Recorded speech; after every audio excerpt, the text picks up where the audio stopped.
Hey guys, Zoter for Life here, bringing you guys my thoughts and opinions on the brand new Kaiju Archetype.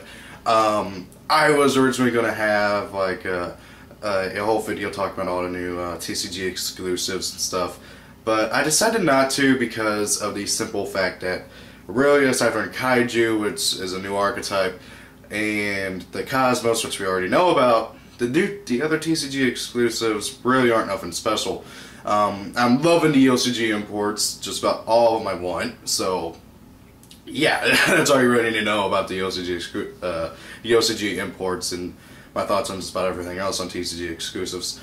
But in regards to this new archetype, the Kaiju, oh my god, I love the artwork, I love everything that Konami is doing with this. And me, as a big fan of Godzilla, I cannot wait to play this archetype. And if you're wondering what's in my hand, it's Godzilla, Fire Godzilla, I think that's what he's called, I can't remember. And Ra is going to have like a little skit where they kill each other. But yeah, basically you're going to be able to do this in Yu-Gi-Oh! Very soon. Godzilla is going to be able to just destroy Ra, which would be kind of sad because Ra's supposed to be a god and Godzilla is a big lizard. In any case, the Kaiju. Okay, so we have two monsters and one field spell.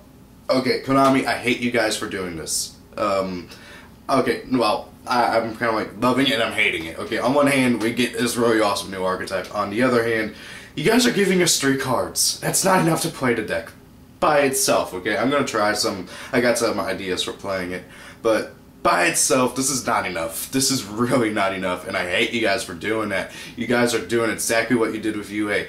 2 monsters and a field spell, while the main archetype that you want everybody to go and buy and play in tournaments is going to get 1,000,000 cards, well, not 1,000,000, but like 5 to 6 cards in every set, while the side archetype that, honestly, I find more interesting is going to get shafted, and we're only going to get 2 or 3 cards, maybe 4 at some point in each set. And it's going to take us until you guys stop giving it support to be able to actually play it as an archetype by itself, which is annoying. Anyway, so the 2 monsters. We have Dorgan, the Mad Flame Kaiju. This guy is just awesome. He's a level 8, 3,000 attack, 1,200 defense if I remember right. He's a dinosaur, which I think is really awesome. He looks like Flame Godzilla on like crack. Like if Flame Godzilla like burnt up a pot house or something and got a big whiff of the smoke, this would be Flame Godzilla would become Dorgan. So basically, just saying, all Kaiju so far that we've seen. I don't know if future ones will not have this, but from how the archetype seems to be based around, I'm assuming they're all going to have this. You can special summon it to your opponent's side of the field by tributing 1 monster they control. If your opponent controls a Kaiju, you can special summon it to your side of the field. And each player can only control 1 Kaiju. So the idea of this is you summon a Kaiju to your opponent's side of the field, you summon one on your side of the field, and then they have a big monster battle.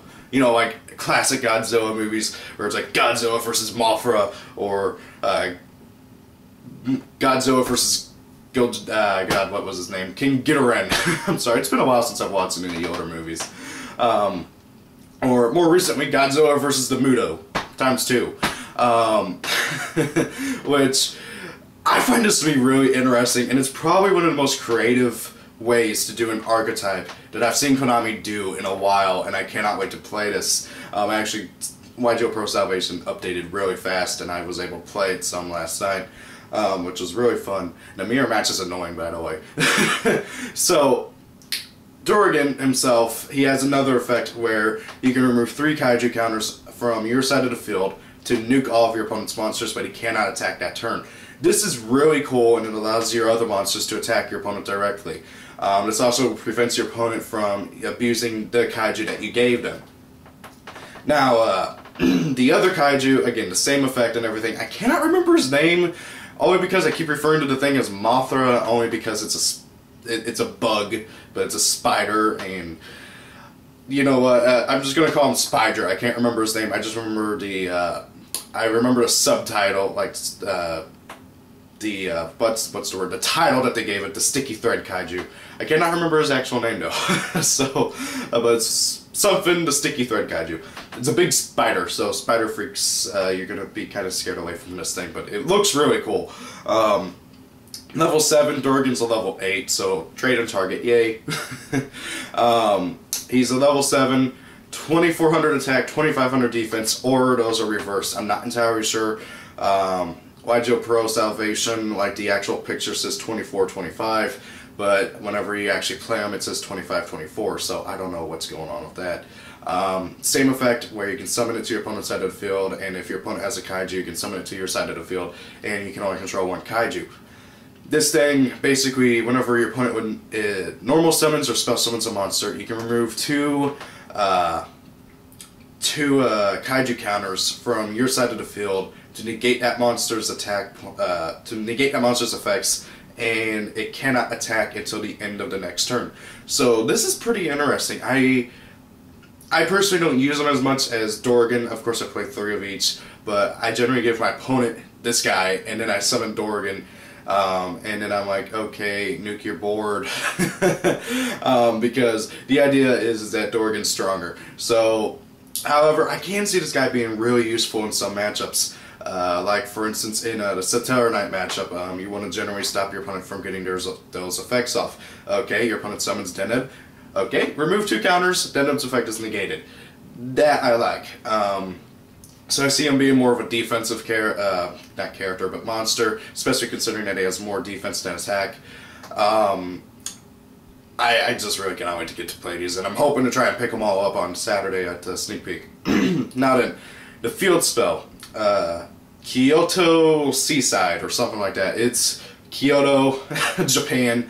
If you've watched anime, especially Slice of Life animes, you'll have probably seen Kyoto at least once in one of those because it seems to be a popular tourist spot. I'm not entirely sure what's so special about Kyoto. I don't know very much about Japanese history. I know a lot about their myths, mythology, and lore and stuff, but I don't know very much about their actual history. Other than Oda Nobunaga. I cannot even pronounce it, but Oda Nobunaga or something. Other than that one guy, I don't really know very much about the past. And I'm sorry, Japanese people. I cannot remember. Oh, Nobunaga, that's how you pronounce it. I'm an idiot. Anyway, so Kyoto Seaside field spell. Anytime a card on the field is sent from the field to the graveyard, put 1 Kaiju counter on this card. This is really, really cool, and especially in the sense that if you activate a spell card, it's technically on the field for that bit, and then it goes to the graveyard. So then, pretty much anytime anything hits the graveyard, spell, trap, monster, boom, it gets a counter. While this card has 3 or more counters on it, you can add 1 Kaiju monster from your deck to your hand. And if it would be destroyed, you can remove a Kaiju counter. This is really, really cool. I like it how you don't have to remove the Kaiju counters. YGO Hag actually went with the wrong translation whenever he did his recent video, so yeah. You don't have to remove the counters. It's just simply while you have 3 or more, and you can grab any Kaiju monster, and if it would be destroyed you can just get rid of a Kaiju counter. This I really like, and it's a really good field spell. I like it how it can just easily search out the Kaiju. I like it how it can protect itself. This is one of the better field spells that I've seen of late that's not a chicken race.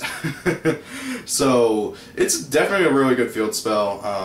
I wish more archetypes would get good field spells. I mean, it seems like Konami wants to give every archetype a field spell, so at least make it good, Konami.